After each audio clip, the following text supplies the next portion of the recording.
আজ বানাবো চিকেনের একটি রেসিপি। চলুন আপনাদের রেসিপিটি শেয়ার করি। প্রথমে আমি চিকেনটিকে ম্যারিনেট করে রেখে দিয়েছিলাম দই, হলুদ, নুন ও লঙ্কার গুঁড়ো দিয়ে। এরপর আমি আলুগুলোকে ভেজে তুলে নিলাম এবং সেই তেলের মধ্যে দিয়ে নিলাম অল্প পরিমাণে চিনি।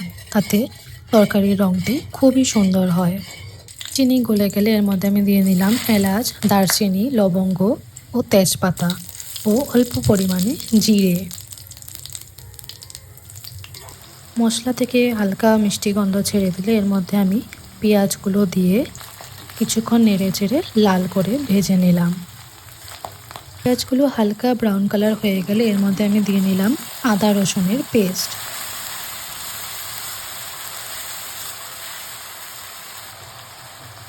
কিছুক্ষণ নেড়ে চেড়ে নিয়ে এর মধ্যে আমি দিয়ে নিলাম 1 চামচ হলুদ গুঁড়ো, 1 চামচ জিরে গুঁড়ো, 1 চামচ ধনে গুঁড়ো,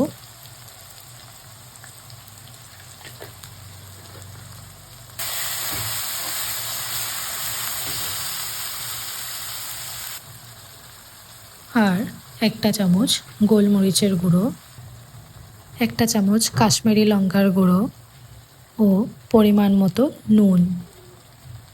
এর সাথে দিয়ে দিলাম আমি চিকেন কারির মশলা। এরপর মশলাগুলোকে আমি ভালো করে কিছুক্ষণ নেড়ে চেড়ে সাঁতলে নেব। মশলাগুলো কিছুক্ষণ সাঁতলে নিয়ে এর মধ্যে আমি দিয়ে নিব টমেটো কুচি।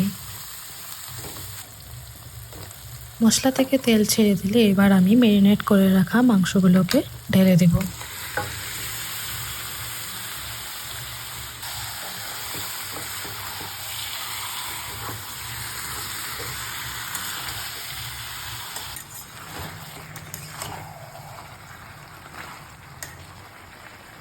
মাংসগুলোকে কিছুক্ষণ ঢেকে ঢেকে সাঁতলে নিয়ে এর মধ্যে আমি দিয়ে নিব কিছু কাঁচা লঙ্কা।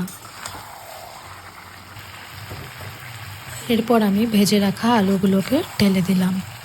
যেহেতু প্রথমে দিলে ঢেকে ঢেকে আমি সিদ্ধ করছি, আলুগুলো গলে যাওয়ার চান্স থাকে, তাই আমি মাংস কিছুটা সাঁতলে এলে এরপর আমি আলুগুলোকে দিয়েছি।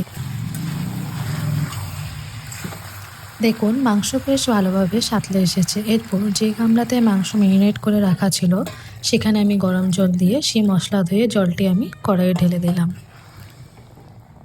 পেছনে আমার পুচকি বিড়াল চিৎকার করে চলেছে, আর মাংসর গন্ধ পেয়ে খিদে পেয়ে গেছে।